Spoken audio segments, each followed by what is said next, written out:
Hey, Chaz here from Elevate Coaching. If you're new to the channel, welcome. Real quick, I do vlogs, break down training workouts, and give some quick tips. Anyways, today I want to cover how to make sure that you do not derail your season or your goals. Because I think there's three things that can be super beneficial to know in order to make sure you have a successful year. Here's the first mistake that can really derail your season. You jump into intensity too quickly or too much. The big issue I see with people who are self-coached is they tend to think more is better, or they don't understand how much rest the body actually needs after high intensity workouts in order to adapt and get stronger. The other issue I see is Trainer Road has a lot of high intensity into it. And I know it's all AI driven and whatnot, but at the end of the day, you know, it's tough to understand when you need rest. And when you win a race, you're going hard. You know, you're going inside out, you're pushing your limits, and that feels good. And I find that as athletes, we crave that in our training.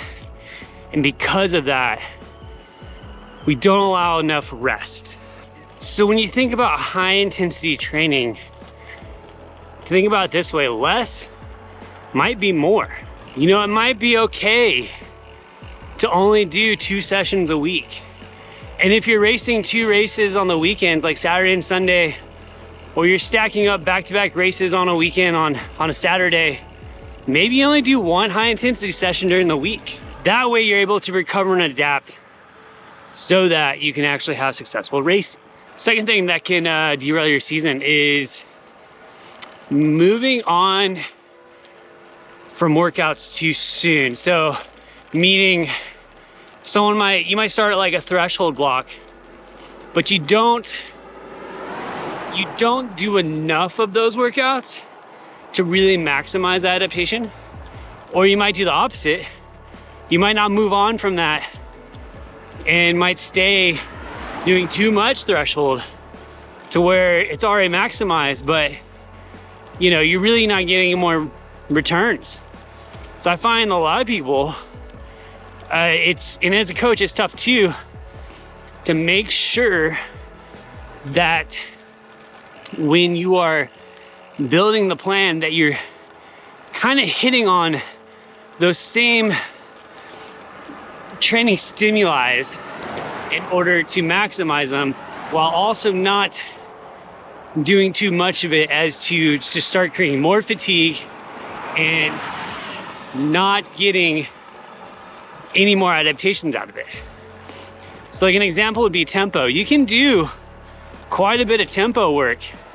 You know, you can do 2 cycles of that even in order to build that up. When it comes to like VO2 max, you kind of only want to spend like 4 to 6-ish weeks and then be done with it. You don't want to do like 12 weeks of VO2. So I think that's something that can be a struggle in just knowing when it's time to move on and when it's time to stay. Now, the third and final thing that might derail your season is understanding the difference between making your hard days hard and making your easy days easy. When we do hard days, they need to be hard. So if you're doing VO2 max, you're doing threshold, whatever it is, you want to go out, you want to nail the numbers. You know, not like smash your face in the ground and go over targets, but nail the numbers. If you're feeling good, you add 1 more interval, or you add a little extra time to it. But that would be making your hard days hard. In the same sense, you need to make your easy days easy. I find a lot of people will make their easy days actually too hard, and it just creates more fatigue, which in the moment might not feel that bad.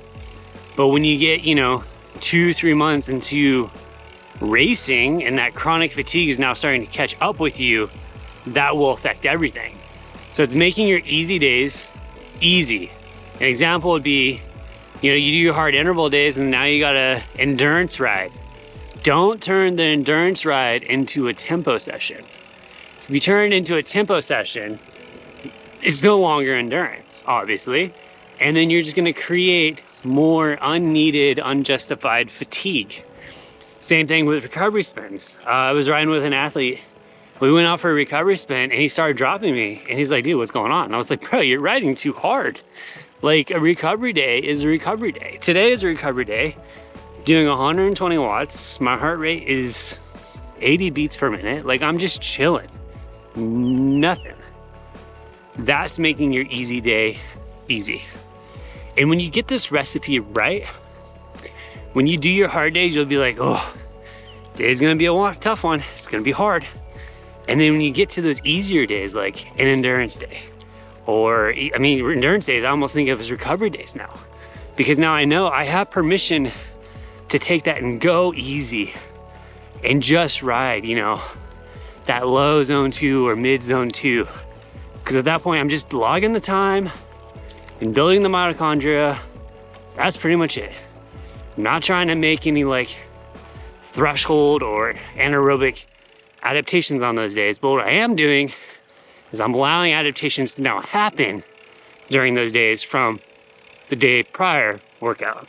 So there you go. There's 3 things that can help you make sure you don't derail your season.